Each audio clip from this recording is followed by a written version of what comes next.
बिस्मिल्लाहिर्रहमानिर्रहीम, अस्सलाम वालेकुम। मैं सदुल्ला ख़ान हूँ। सुप्रीम कोर्ट में बहुत अहम केस था, इमरान खान पर तौहीन अदालत का मामला। पिछली मरतबा आप जानते हैं कि जवाब तलब किया गया था इमरान खान के वकील से, सलमान अकरम राजा साहब से। आज सलमान अकरम राजा साहब जो हैं वो अदालत के सामने आए और आकर उन्होंने कहा कि मेरी इमरान खान से बहुत मुख्तसर मुलाकात हो पाई है। इसका जवाब देने के लिए एक तफसीली मुलाकात जो है उसकी ज़रूरत है, लेकिन आप जानते हैं कि वो हॉस्पिटल में थे, इसलिए मेरी उनसे मुलाकात नहीं हो सकी। अभी वो घर गए हैं, तो अगर आप कुछ वक्त दे दें तो मैं उनसे मुलाकात करूँगा।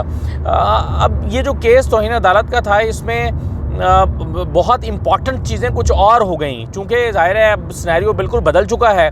तो FIR दर्ज ना होने पर इस हमले पर चीफ जस्टिस साहब जो हैं वो काफ़ी बरहम दिखाई दिए। क्या कुछ उन्होंने कहा है ये मैं आपके साथ शेयर करता हूँ। देखें, सबसे पहले इस जवाब पर चीफ जस्टिस साहब ने कहा सलमान अकरम राजा साहब को कि जो जुमेरात को हुआ वो बहुत अफसोसनाक है और आपके पास मज़ीद टाइम मांगने का बिल्कुल सही जवाब मौजूद है। फिर उन्होंने कहा कि आपको कितना वक्त चाहिए, तो उन्होंने कहा कि अगर आप मुझे चंद दिन मज़ीद दे दें तो मैं इमरान खान साहब से लाहौर जाऊंगा। कल और परसों मेरे केसेस हैं यहाँ पर सुप्रीम कोर्ट में। उसके बाद मैं लाहौर जाकर बुध की रात को पहुँच जाऊँगा और फिर उनसे तफसीली जवाब लेकर तफसीली बातचीत करके इसका जवाब जमा कराऊँगा कि पिछली मरतबा जो 25 मई को हुआ था वो क्या हुआ था और क्यों अहकामात पर अमल दरामद नहीं हो सका। तो उस पर चीफ जस्टिस साहब ने कहा कि इमरान खान जो हैं वो घर चले गए हैं। जो मेरी मालूमात हैं या जो पता चला है तो उन्होंने कहा कि जी हाँ चले गए हैं। चीफ जस्टिस साहब ने अब जो बात की है वो आगे फिर एंड तक वही चली और वो बड़ी इंपॉर्टेंट बात है। चीफ जस्टिस साहब ने कहा कि क्या FIR दर्ज हो चुकी है, तो उस पर सलमान अकरम राजा साहब ने कहा कि मेरे इल्म में नहीं है, ख़बरें तो चल रही हैं कि कोशिश की गई है लेकिन हुई नहीं है। तो उस पर चीफ जस्टिस साहब ने कहा कि कितने दिन हो गए, तो उन्होंने कहा कि जुमेरात से अब तक आप समझ लीजिए कि चौथा 4 दिन हो गए। तो चीफ जस्टिस साहब ने कहा कि इसका मतलब है 4 दिन हो गए और 80-90 घंटे गुजर गए हैं। कितने घंटे गुजर गए? 80-90 घंटे गुजर गए और अभी तक FIR दर्ज नहीं हो सकी। चीफ जस्टिस साहब का लहजे में ज़रा सख्ती थी और सख्ती और अफसोस के मिले जुले तासुरात उनके लहजे में मौजूद थे। उन्होंने कहा कि सलमान अकरम राजा साहब ने कहा कि मेरे पास इसकी तफसीलात मौजूद नहीं है कि क्यों दर्ज नहीं हो सकी। अगर आप कहें तो इसकी मालूमात ली जा सकती हैं। तो उस पर चीफ जस्टिस साहब ने कहा कि अगर FIR नहीं है तो इसका मतलब है कि इन्वेस्टिगेशन नहीं है, और अगर इतना वक्त गुजरने के बाद भी इन्वेस्टिगेशन नहीं होगी, FIR नहीं होगी, तो एविडेंस चेंज किया जा सकता है। चीफ जस्टिस साहब का रिमार्क्स ये थे कि एविडेंस चेंज हो सकता है। तो ये क्या हो रहा है? फिर उन्होंने पूछा कि लाहौर में पंजाब पुलिस से कोई साहब मौजूद हैं, तो लाहौर से वीडियो लिंक के ज़रिए फिर फैसल शाहकार साहब IG पंजाब जो हैं उन्होंने ज्वाइन किया। उन्होंने कहा कि वो खड़े हुए, उन्होंने कहा जी मैं फैसल शाहकार यहाँ पर मौजूद हूँ। चीफ जस्टिस साहब ने कहा कि मैंने आपका रिकॉर्ड पढ़ा है, आप मुख्तसर बताइए कि FIR दर्ज क्यों नहीं हो सकी। मैंने आपका रिकॉर्ड पढ़ा है, आप बड़े कॉम्पिटेंट ऑफिसर हैं और आप बड़े अच्छे हैं, इब्तदाई तौर पर उन्होंने तारीफ़ की, क्योंकि ये बताएं कि FIR दर्ज क्यों नहीं हो सकी। फिर चीफ जस्टिस साहब ने कहा कि मैंने आपका लेटर पढ़ा है जो आपने फेडरल गवर्नमेंट को लिखा है और ये नेट पर मौजूद है, तो और वो अभी तक आपका जो इस्तीफ़ा है वो कबूल नहीं किया गया, आप ही IG हैं इस वक्त। तो उन्होंने कहा कि आपके काम में कोई रुकावट नहीं डाल सकता, आपको आपके काम से कोई रोक नहीं सकता, तो जो भी कानून के मुताबिक FIR बनती है वो आपने अभी तक क्यों दर्ज नहीं की। उन्होंने फिर कहा फैसल शाहकार साहब ने कि जी क्या मैं बोल सकता हूँ, तो चीफ जस्टिस साहब ने कहा कि जी कहिए। तो उन्होंने कहा कि जी मैंने इस मामले पर DPO से पूछा है कि FIR दर्ज क्यों नहीं हो सकी।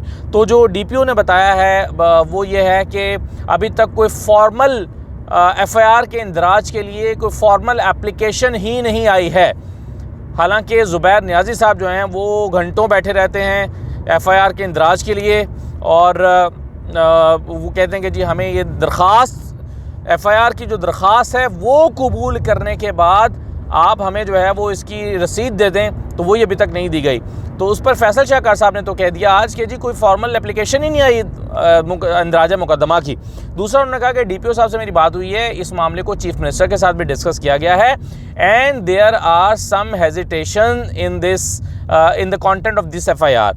इससे तासुर ये मिला कि जो चीफ मिनिस्टर हैं वो ही रिलक्टेंट हैं इस FIR के इंदराज में, और इससे बाकी जो मीडिया ने शायद रिपोर्ट भी यही होगा कि बाकी मीडिया ने कहा, जो इसको इंटरप्रेट किया वो यही था कि FIR का जो चीफ मिनिस्टर हैं वो इस पर रिलक्टेंट थे कि इस कंटेंट के ऊपर FIR होनी चाहिए। लेकिन एक तासुर से ये भी लिया जा सकता है कि वो ये कहते हैं कि DPO ने बात की है चीफ मिनिस्टर से कि DPO जो है उन्होंने बताया है कि इसमें रिलक्टेंस है या इसमें लकूनाज हैं या इसमें ये प्रॉब्लम्स है कि इसमें 3 लोगों के नाम दिए गए हैं। तो बहरहाल फ़ैसला नहीं हो सका।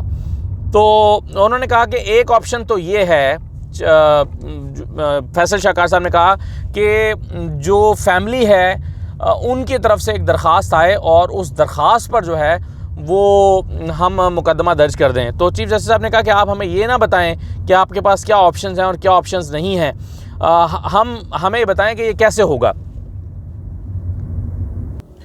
यहाँ पर चीफ जस्टिस साहब ने काफ़ी सजनिश की। उन्होंने कहा कि ये आप हमें मत बताएं कि क्या ऑप्शंस हैं, हमें बताएं कि इसमें जो है वो क्या, क्यों नहीं ये अभी तक हुआ। उन्होंने कहा, चीफ जस्टिस साहब ने फिर यहाँ पर कहा कि हम अभी सुओ मोटो नहीं ले रहे, लेकिन अगर मज़ीद ताख़ीर हुई तो अदालत इस पर सोचेगी।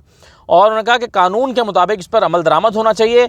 हम आपको यकीन दिलाना चाहते हैं कि अदालत आपको सपोर्ट करेगी, अदालत आपको सपोर्ट करेगी। और आपके ख़त से ये पता चलता है, चीफ जस्टिस साहब ने कहा, चीफ जस्टिस उमर अता बंदयाल साहब ने कहा कि आपके ख़त से ये पता चलता है कि आपको रुकावटें हैं और जो है वो आप ये दर्ज नहीं कर पा रहे, लेकिन आप अपने कानून के मुताबिक अमल दरामद करें, हम आपको सपोर्ट करेंगे।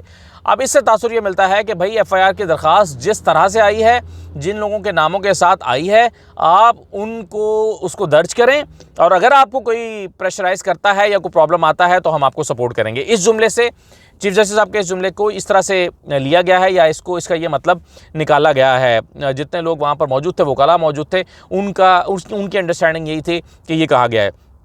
और फिर चीफ जस्टिस साहब ने कहा कि criminal justice system must proceed. आखिर एक नेशनल लेवल के लीडर को मारने की कोशिश हुई है, 24 घंटे में प्रोसीड करें वरना हम सू मोटो लेंगे। ये सबसे अहम बात थी कि 24 घंटे के अंदर एफआईआर दर्ज करें वरना हम इस पर सू मोटो लेंगे और आप भी उसमें रिस्पोंडेंट होंगे। ये भी चीफ जस्टिस साहब ने कहा। उन्होंने पुलिस तहरीरी तौर पर आगाह करे कि क्या प्रोसीडिंग्स हुई हैं, ये अदालत को 1 हफ्ते के अंदर बताया जाए, लेकिन 24 घंटे के अंदर एफआईआर दर्ज होनी चाहिए, उस पर प्रोसीड करें, इन्वेस्टिगेशन करें और फिर वो हमारे सामने लेकर आएँ।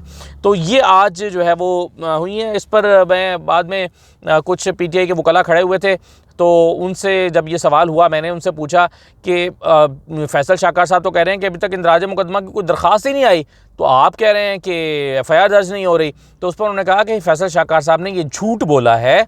अगर आज एफिडेविट लिखकर सारे पीटीआई के लीडर्स दे दें कि जी हम गए हैं, हमने फलां ऑफिसर को जाकर कहा है कि हमारी दरख्वास्त लें, उन्होंने लेने से इनकार कर दिया, तो अगर हम ये एफिडेविट दे दें तो आईजी के ख़िलाफ़ सुप्रीम कोर्ट के साथ झूठ बोलने की कार्रवाई हो सकती है। तो फैसल शाहकार झूठ बोल रहे हैं कि कोई इंदराज मुकदमा की दरख्वास्त नहीं आई। लेकिन अब जो सिनेरियो बन रहा है वो ये बन रहा है कि ऐन मुमकिन है कि 24 घंटे के अंदर पुलिस एफआईआर तो दर्ज कर दे, लेकिन वो एफआईआर जो ज़ुबैर नियाज़ी या पीजे के लीडर्स लेकर गए हुए हैं उस पर दर्ज ना करे, बल्कि हो सकता है कि पुलिस अपनी मुद्दत में मुकदमा दर्ज कर दे, एफआईआर दर्ज कर दे और अपनी मुद्दत में दर्ज किए गए इस मुकदमे में उन लोगों के नाम खारिज कर दे जिन लोगों के नाम पीटीआई शामिल कराना चाहती है। ये इम्कान दिखाई दे रहा है और फिर उसके लिए जो है वो लॉजिक्स ढूंढ ली जाएंगी अदालत के सामने। उसमें फिर ये होगा कि दोबारा तहरीक इंसाफ सुप्रीम कोर्ट के पास आ जाएगी और कहेगी कि जी आपके हुक्म पर एफआईआर दर्ज हुई है, लेकिन मुद्दई के कहने पर नहीं हुई, पुलिस ने अपनी मुद्दत में एफआईआर दर्ज कर ली है। जो हमारे मुलजिम है, जिनके बारे में हम चाहते हैं कि मुकदमा दर्ज किया जाए, उन पर तो मुकदमा ही दर्ज नहीं हुआ। तो मेरा ख्याल है कि उमर अता बंदयाल साहब के पास दोबारा ये केस पीटीआई लेकर आ जाएगी अगर एफआईआर वैसे दर्ज नहीं होती कि जैसे पीटीआई दर्ज कराना चाहती है। तो बहरहाल अब ये मामला आ गया है सुप्रीम कोर्ट के पास। एक तरह से सुप्रीम कोर्ट ने भी नोटिस तो नहीं लिया आज खुद नोटिस, लेकिन एक तरह से ये आज खुद नोटिस ही है, क्योंकि एफआईआर दर्ज कराने की कोई दरख्वास्त उनके पास नहीं आई थी और चीफ जस्टिस साहब ने खुद हुक्म दिया है कि फौरी 24 घंटे के अंदर एफआईआर दर्ज की जाए। तो उसको ऑफिशियल सुमोटो नोटिस तो नहीं कह सकते, लेकिन एक तरह का ये सुमोटिस ही है कि क्योंकि खुद अदालत ने नोटिस ले लिया है। अब लेकिन वो एफआईआर कैसे दर्ज होती है, किस कंटेंट के मुताबिक होती है और क्या होता है, ये तो हमें पता चलेगा। लेकिन ये चीज़ें जो हैं वो आपके सामने मैंने रख दी हैं। और एक चीज़ मैं आपको और बता दूं, खैर वो अगली वीडियो में तफसील से बात करता हूं। आज़म सवाती साहब इसके बाद अदालत में पेश हुए और आज़म सवाती साहब फिर अदालत के सामने खड़े होकर रो पड़े। चीफ जस्टिस साहब ने उनको बहुत तसल्लियाँ दी। क्या बातचीत हुई है ये मैं अगली वीडियो में आपके साथ शेयर करूँगा। अभी इजाज़त दीजिए, अल्लाह हाफ़िज़।